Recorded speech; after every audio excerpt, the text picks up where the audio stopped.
ছিল আজকে? জিরো বা কংগ্রাচুলেশনস।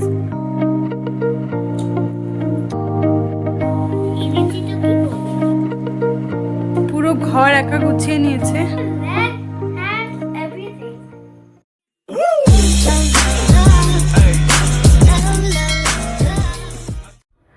নমস্কার, আমি অর্পিতা ব্যাঙ্গালোর থেকে। আমাদের মামের আরেকটা মিষ্টি ব্লগে তোমাদের সবাইকে স্বাগত জানাচ্ছি। তো দেখো সকালবেলা, সকাল বলতে এখন বাজে 11টা, কিন্তু আমার খাওয়া হয়নি কেন কি আমি দিদির জন্য ওয়েট করি। দিদি আসবে, চা করে দেবে, তারপরে খাই। তো আজকে দিদি মুড়িও করে দিয়েছিল। তো আমার আরেকটা উপরি পাওনা, আমার ফ্রেন্ড চলে এসছে অঙ্কিতা, ওর সাথেই বসে গল্প করছিলাম। প্যাকেটটা নিয়ে বসবে তো। আমার তো মুড়ি মানে আমার চলো তাহলে মাইসোর ঘুরে আসি। চলো তো কি প্রবলেম, আমি ওয়াকার নিয়ে চলে যাবো।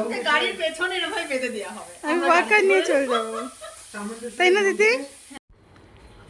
আরভি স্কুল থেকে এসে এখনো জামা কাপড় ছাড়েনি, চকলেট খেয়ে এভাবে এদিক ওদিক ঘোরাঘুরি করছে। কি রে, জামা কাপড় তো ছাড়। কখন? তাড়াতাড়ি করো না। তো ঠিক আছে, সে না গল্প করছিলে। এই ব্যাগ ট্যাগ সব এখানে কেন? সক্সগুলোকে এইভাবে ফেলেছো। গল্প করলে হবে না, তোমাকে রাখতে হবে। ব্যাগ ট্যাগগুলো এইভাবে রেখে দিয়েছো। ডিসিপ্লিন গার্ল ছিলে তুমি, ভালো, কিন্তু এখন এরকম কেন? বটলটা পড়ে গেল, তোলো। কেমন ছিল আজকে স্কুল? কি হলো? প্র্যাকটিক্যাল এক্সাম কেমন হলো? জিরো পাবে কি নাম্বার পাবে? জিরো বা কংগ্রাচুলেশনস। মিষ্টি খাইও, ড্যাডিকে বলে মিষ্টি আনতে। ওকে যাও, আউট অফ আউট পাবে, দেখা যাবে। ঠিক আছে, যাও ড্রেস চেঞ্জ করে নাও। তো এই দেখো সন্ধেবেলা আমরা খাকড়া খাচ্ছি। হাজব্যান্ড আর আরভি গেছিলো নিচে, তো ওরাই খাকড়া এনেছিল। তো সবাই মিলে এখানে বসে বসে খাকড়া খাচ্ছি। আরভিও খাচ্ছে, আমিও খাচ্ছি। আর যদিও এখানে হাজব্যান্ড নেই, ও চলে গেছে ওর অফিস করতে। আর যেহেতু সন্ধ্যাবেলা সন্ধ্যা দেওয়া হয়নি, আমি তো দিতে পারি না, তো শাশুড়ি মা এসে গেছেন সন্ধ্যা দিতে, উনি সন্ধ্যা দিচ্ছিলেন। আর আরভি আরেকটা সঙ্গে আরেকটা কিছু এনেছিল খাকড়ার সাথে, তো এটা কি তোমরা দেখে নাও। কি খাচ্ছিস? Yogurt, strawberry flavour. রাত্রিবেলা কি ইয়োগার্ট খায়? এনেছি তো কি করবো।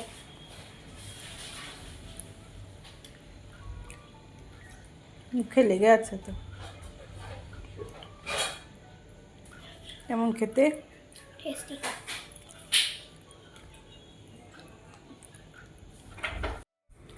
আর আমি এখানে দইয়ের মধ্যে ওটস আর চিয়া সিডস ভিজিয়ে রাখছিলাম রাতে খাবো বলে। এমনিতে তো আমার হাজব্যান্ডই আমাকে খাবার দেয় সকাল বেলা, রাতের বেলা, সব সময়ই। তো আমি ভাবলাম যেহেতু ওয়াকার নিয়ে হাঁটতে পারছি, তো এটা ভিজিয়ে দিও, কলে ব্যস্ত আছে, তো সেটাই করছিলাম। আর সত্যি কথা বলতে আর কতই বা এভাবে শুয়ে বসে থাকি, হাতে পায়ে কোমরে ব্যথা হয়ে গেছে।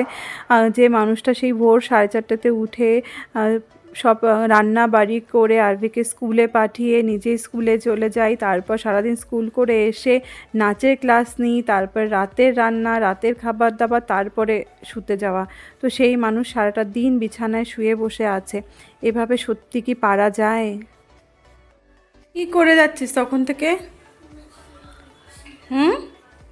আর এগুলো গোছাতে হবে না রাত্রিবেলা, এখন কে শো।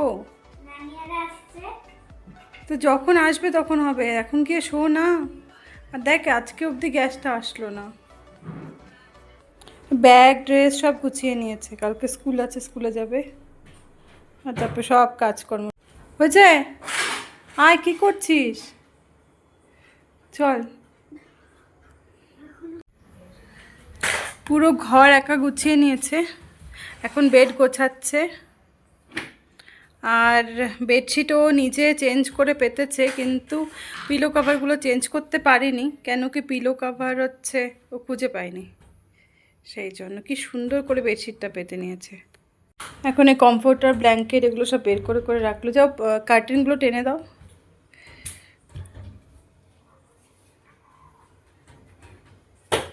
উইন্ডোটা খোলাই থাক না, উইন্ডোতে এই খোলার দিকটা ছেড়ে দাও। হ্যাঁ, পুরোটা না, আর একটু একটু বন্ধ করো এটা।